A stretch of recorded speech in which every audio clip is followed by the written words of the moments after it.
Hello, my name is Kadi Johnson. I'm the sister of Shekobayo, who died in police custody on the 3rd of May 2015. I want to take this opportunity to thank you all so much for your support.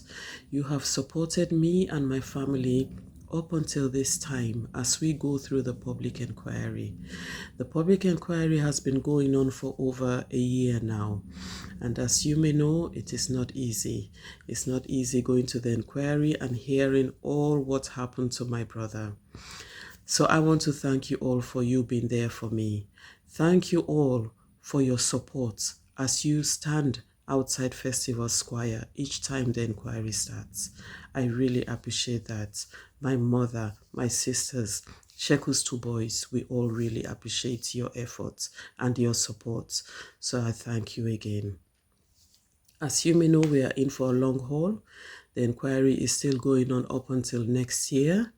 So I'm asking for your continual support. It means a lot to me when you stand out there with me, when you support me, when you encourage me, when you send words of encouragement. It means a lot to me, and that's what keeps me going. People ask me sometimes, Kadi, how do you do it? How do you keep coming here every day? It's because of your support. It's because of your kind words. That's why I keep going. And that's why I'm doing this as I fight for justice. Justice is for us all. It's not just for me. It won't bring my brother back, but it's for us all. Hello, my name is Phil Taylor. I'm an Emeritus Professor of Work and Employment Studies at the University of Strathclyde. But more importantly, I'm a lifelong trade unionist and anti-racist and anti-fascist activist. I congratulate you on your 26th Black Workers' Conference. This year's conference is undoubtedly one of the most important that you've ever held. The background, it hardly needs me to say, is of virulent state-led racism and xenophobia driven by the Westminster Tory government that is plunging unimaginable depths in its viciousness and scapegoating. We only need to mention the unremitting hostility to asylum seekers and migrants, not just Rwanda, a £1.6 billion contract to incarcerate asylum seekers in a disease-ridden barge, the Bibi Stockholm. We've seen also the emergence of populist racism on the streets and in the communities. We've seen the patriotic alternative, so-called, at Erskine, intimidating or attempting to intimidate asylum seekers. Yet this year has also been one of resistance. We drove the fascists out of Elgin in June. We combat the fascist and racist every week at Erskine, and now more and more we are engaging much more closely with the asylum seekers as they fight for their rights.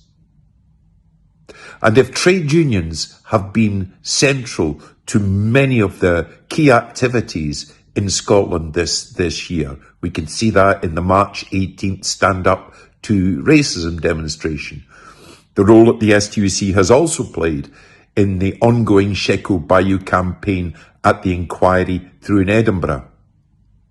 We must also make sure as we go forward, not just to sustain these activities, but to ensure that the COVID inquiry in Scotland exposes the realities of deep-seated institutional racism and inequality at the heart of our society that has left and still leaves Black people and those from ethnic minority backgrounds more vulnerable to disease and death. And this is not just past tense. We're on the verge of another COVID wave that will require us to take action by the union. So the message is clear. We unite across our class.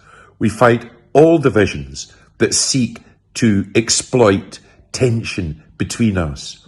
We unite across sexuality preference, across race, across ethnicity. All attempts to divide us and scapegoat people within our class have to be resisted.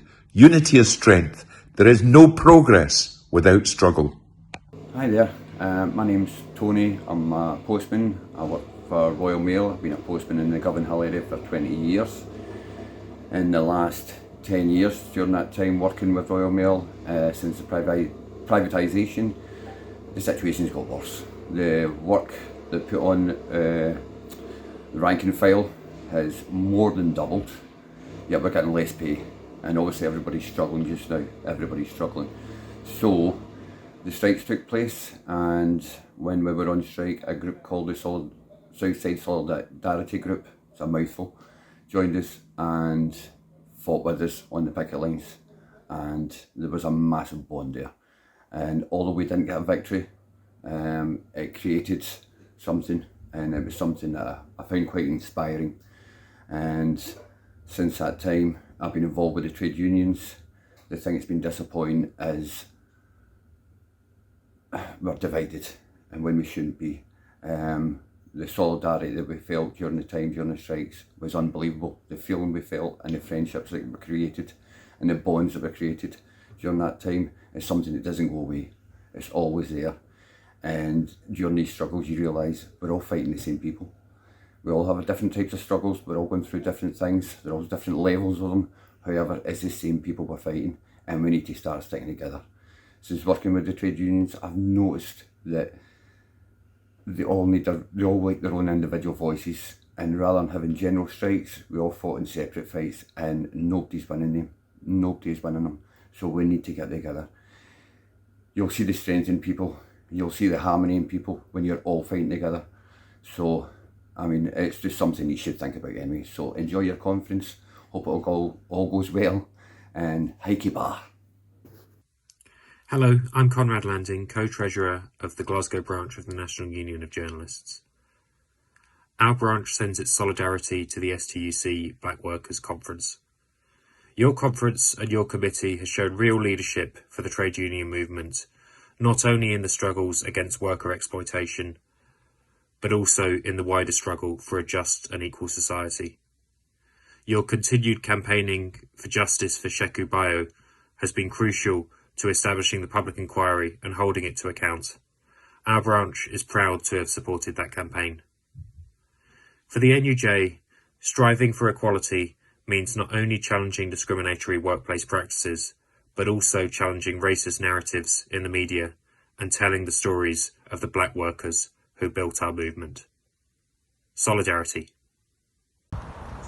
Solidarity greetings from Erskine, where many comrades have joined together every Sunday since February to confront racists and fascists, showing the strength and unity of our movement.